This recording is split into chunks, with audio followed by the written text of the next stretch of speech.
In this video, we are going to discuss the 11th round of the FIDE Candidates Chess Tournament 2024, played between Vidit Gujrathi versus Ian Nepomniachtchi. And this round is already very crucial because Nepo and Gukesh is leading the tournament with half a point, and Ian Nepomniachtchi is paired against Vidit Gujrathi, whereas Gukesh is paired against Caruana Fabiano. So already it's a fight for the sole leader, so the game is already very interesting. And I don't want to waste any further time, so let's start. Vidit is playing with the white pieces and he starts the game with 1 e4. Nepo plays e5, knight f3, and we have the move knight to f6. We already know that Nepo likes to play the Petrov because it is a very solid opening to play with the black pieces. And Nepo has already played this opening in the World Championship match against Magnus Carlsen and even against Daniel Liren. So after knight to f6, we have the move knight into e5, d6, and now here already Vidit plays the move knight to c4.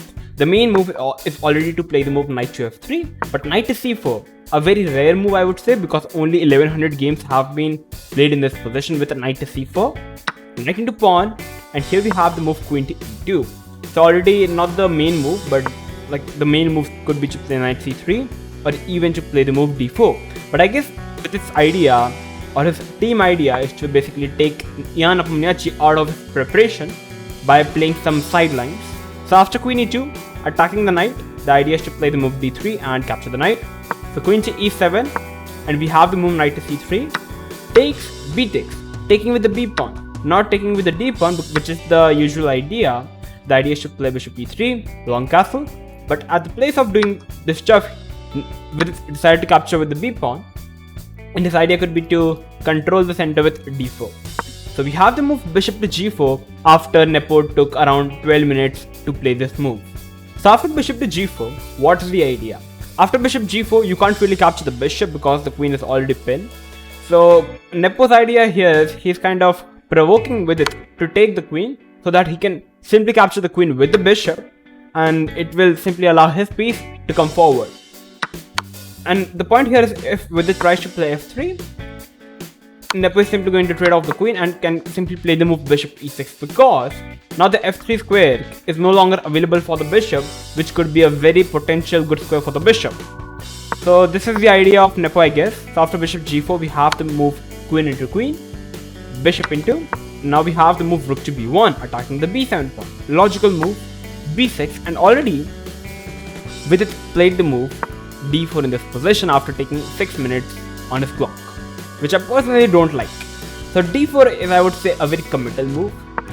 You can already sense that the knight on c4 is actually not at its best place. The best square for the knight could be to go on d5 or to maybe on f5 maybe. So playing the move knight to e3 makes actually much more sense, because you are attacking the bishop and you are keeping the maximum flexibility with your pieces. You have still not committed the pawn to d2 to even d3 or to d4. Knight d3, black is forced to play bishop e6, attacking the e2 pawn, and here you can simply play the move c4, which I like very much.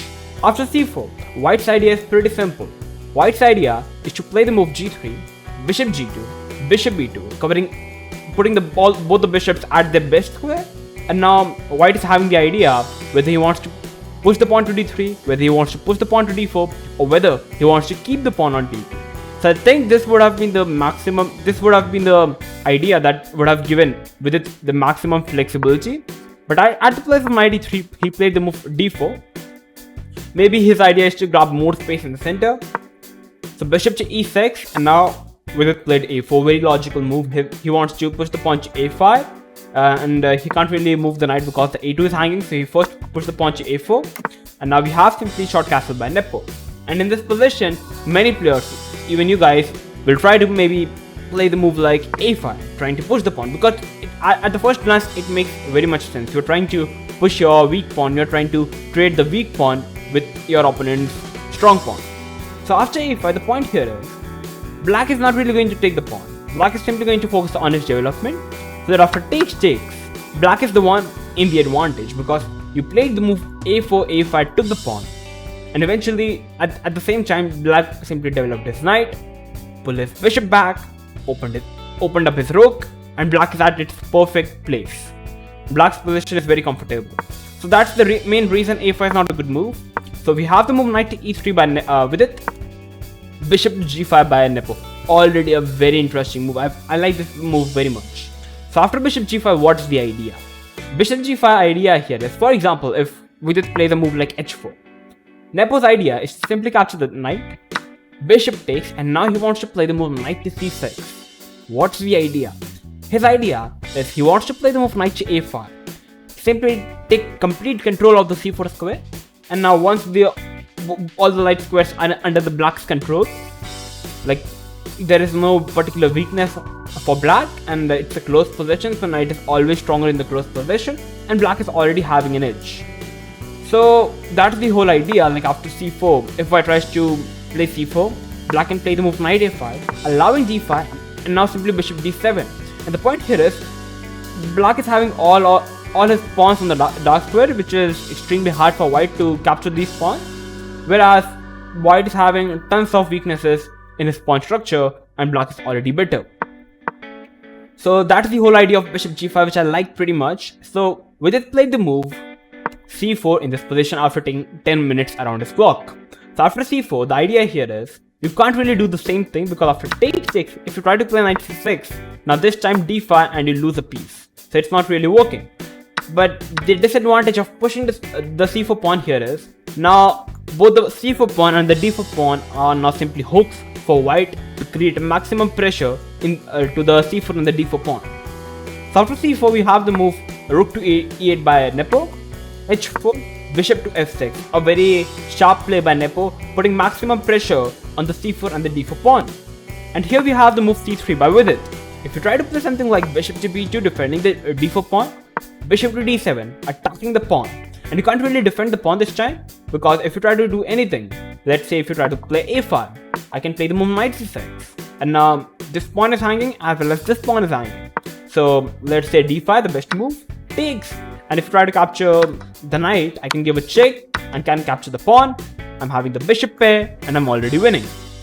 And at the place of capturing the knight, if you capture the bishop in this position, I can simply capture the pawn, I'm a pawn up and having a better position. So that's exactly what happens if you try to play a5. So the best move according to the engine is to play the move king to d2, which is extremely hard to find.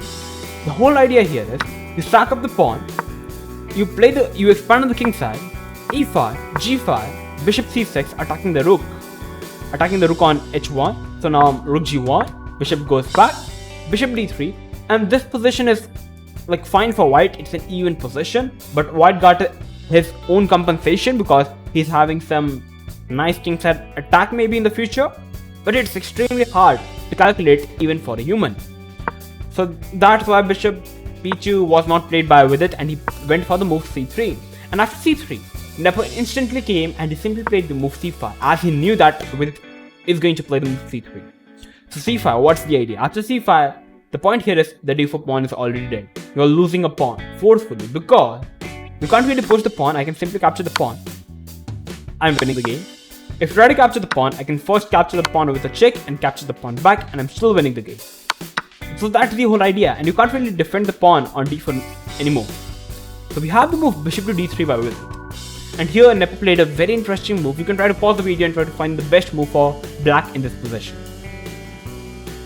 Okay, so I'm pretty sure many of the players would have decided to capture the pawn, but it's not really working. It's fine, but it's not really working, because after takes, white can play the move bishop e4, and it looks like black is losing the rook, but black can actually push the pawn, give up the pawn, bishop d7, bishop c2, defending the a4 pawn, and here black can play knight a6, and black is extremely fine. But at the first glance, it looks like why to give white any chance of counterplay? Like, white is having the d5 pawn, so why to give white any kind of counterplay? So at the place of capturing the pawn, Nepo went for a very strong move, which is to play the move knight to c6, developing his pieces. Knight to c6, putting the maximum pressure on the pawn on d4. Now his idea is finally to take, because after bishop e4, he can simply move the rook. So after knight c6, Vidit pushed the pawn, and here Nepo simply played the move knight to e5, attacking the bishop. And if you try to move the bishop, I can simply move my bishop, and now white is having his own pawn weaknesses. So Vidit decided to sacrifice the bishop, takes, and now material wise the position is even, but I personally feel white is having the double pawns on the c file, which is isolated pawn as well, which gives black a slight advantage in the position already, though white is having his own cards in the play to play the move a5, create a weakness on the b pawn, maybe try some kind of advanced pushes on the king side. This could be the idea of white. So we have the move first king e2, rook to d8, g4, first expanding on the king side. The idea is to play the move g5, push this bishop back, and the bishop would be kind of dead. So Nepo first played the move g6, making a square for the bishop. e5, finally Vidit is launching a queen side attack. Takes, rook to b7, rook d7, we have a rook 3, rook to d1, attacking the pawn. So you must play bishop f8, you can't really play the move bishop to e5 because it simply allows knight g4, which is very annoying. So going back, bishop f8, knight to g4 this time. The idea could be to play something like knight f6 coming in the future. So first rook b8 by Nepo, grabbing the open b file, which makes the most sense. Bishop to f4. So the idea of knight g4 was to develop the bishop as well. Bishop f4, attacking the pawn. So first Nepo gave a check, and now he pushed the pawn to e5, bishop to e3, and now we have the move knight to b6, attacking the pawn. And now you can't really defend the pawn. So first Vidit gave a check, king to h8, and now Vidit played a very interesting move and a strong move, king to e4. And like, if you try to capture the pawn on c4 in the position, which is already a bad move, because it simply allows Vidit to play the move king to d5, takes, and already after, like, this position is already better for white, because white has got his own cards in the play. White's idea is to simply play rook a1, capture this pawn, get his king into the game, and it's already winning. So if you try to play rook h2, trying to generate some counterplay on the king side, trying to capture the king side pawns, it's still not really working, because now rook b1 takes, rook to b8, simply check, and the king comes in, and it's eventually lost. King f7, rook b8, the game's over. So that's why knight c4 is a bad move and a blunder. So Nepo knew this, and he played the move a4, fine move, rook a1, and now we have a move rook to b3, a bad move by Nepo. He should have, the best move in the position is to play the move king g7. Why? Because after king g7, if white tries to play h5, takes, king to f5, h4, rook h1, takes, and black is having this rook f2 check, which kind of saves the game for black, and this position is equal. But the whole problem with rook b3, that's exactly happened in the game. Vidit played the move king to d3, which was a bad move. The winning move in this position is to play h5. What's the idea? After h5, if you try to capture the pawn on c3, I can capture the pawn first of all, check, moving the king, and if you try to play something like rook to h4, because white's idea is already to play rook h1 and the game is going to get over, so rook h4, already knight e8, rook h3, because I don't really find a good move for black to continue the position, because black's all pieces are completely paralyzed. So rook h3, rook to d1, just king getting in, pushing the pawn, and black is forced to give up the bishop, and white is winning the game. So that's exactly what happens if you try to capture the pawn with the rook. If you try to capture the pawn with the pawn on h5, white's idea is to play the move king f5, basically to sacrifice his pawn and to get in with the king. And the whole point here is rook c3, rook h2, king to g7, simply g3, g6, not allowing black king to escape. And after takes, white is already threatening unstoppable mate on h7, and it's completely winning. And the whole point, the whole mistake of rook b3 at this particular point here is, like, after knight c4, takes, black is no longer having this rook f2 check in the whole line. So that's the main problem. Rook b3 was a bad move. But Vidit was unable to find it, and he played the move king to d3, a3, bishop c1, a5, takes, and now suddenly white is still better. Never played the move d5, and here Vidit was having 6 minutes on his clock, and he played the move king to c2, a bad move. The best move and the winning move. You can try to pause the video and try to find the best move in this position to play with the white pieces. Okay, so if you found the move, I'm simply impressed. It's all about calculation. Knight to d5, the best move. Because after takes, Nepo idea is to simply capture the bishop, take, check, and is to capture the rook. And it looks like black is a piece up. It should be winning for black. But it's actually not, because white can play the move king to b5 first. And after king to b5, White's idea is to simply push his c-pawn down the board and make a queen, or even to capture the pawn maybe. And after king to b5, I personally believe that black's idea is to simply push the pawn, because if you try to capture the pawn in the position, black can play the move bishop to c5, capturing the pawn and make a queen, and it's winning for black. I agree with you, but the main problem is white is not really going to capture the pawn, but white is going to simply push his c-pawn. And here you're kind of forced to play the move a4, c5, give up the bishop, try to push the pawn, but the main point here is white is going to make the queen with a check, and the position is winning for white because first of all white is a pawn up, and eventually you can simply capture the pawn with a check and you are winning the game. So it was all about calculation, I would say, because it was all fourth move. But we have king c2 by Vidit, which was a bad move, takes, and now the position is even. Rook d1, rook e1, knight to d2, and we have already reached 40 move time control, so both the players got an extra 30 minutes on their clock and 30-second increment. So knight to d5, knight here. Couple of moves were played in the game, but simply and slowly Nepo tried to make some progress with his pieces, like got his king into the game by playing the move e4, takes, and now suddenly it looks like black is putting some heavy pressure on the white pieces. King e3, takes, check. The position is still fine, but knight b2 was a blunder, the last blunder of the game. But it's extremely hard to find the best move, which is knight e5 check. Like, what's the idea? After knight e5 check, it's a very crazy idea, which is, I guess, nearly impossible to find for any human. King d2, rook g1. The idea here is c4. Black's idea is to give some discovered attacks. White can give a check, capture the knight, but black can give a check and capture the rook. And here, basically, we have this position, which is a draw. Like, a very hard calculation to even find for a human, which I don't really blame Vidit for not finding this knight e5 idea. Knight b2 check, king d2, rook f1, push, and eventually, suddenly this pawn is unstoppable to stop. Check, push the pawn, and here Vidit gave some checks, but after king e4, on the move number 67, Vidit decided to resign the game because now stopping this queen is simply unstoppable. You have to sacrifice your rook, but it's still over. So I would say both the players got their own chances. Vidit also got his chances in the game, during the game, but he was not really able to find it because I guess time management is the thing that I am worried about in all his games. But yeah, a very good game played by Nepo, and finally Gukesh drew his game with Caruana, which makes finally Ian Nepomniachtchi after 11 rounds the sole leader of the tournament.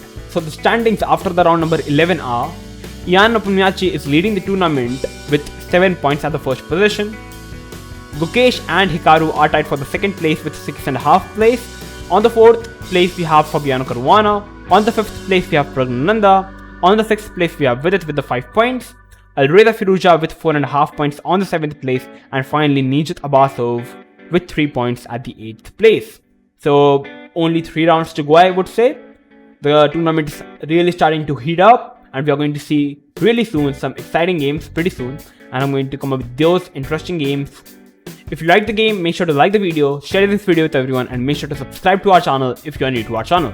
I'm going to come up with these exciting videos like this. So till then, stay tuned and keep watching OneShot Chess.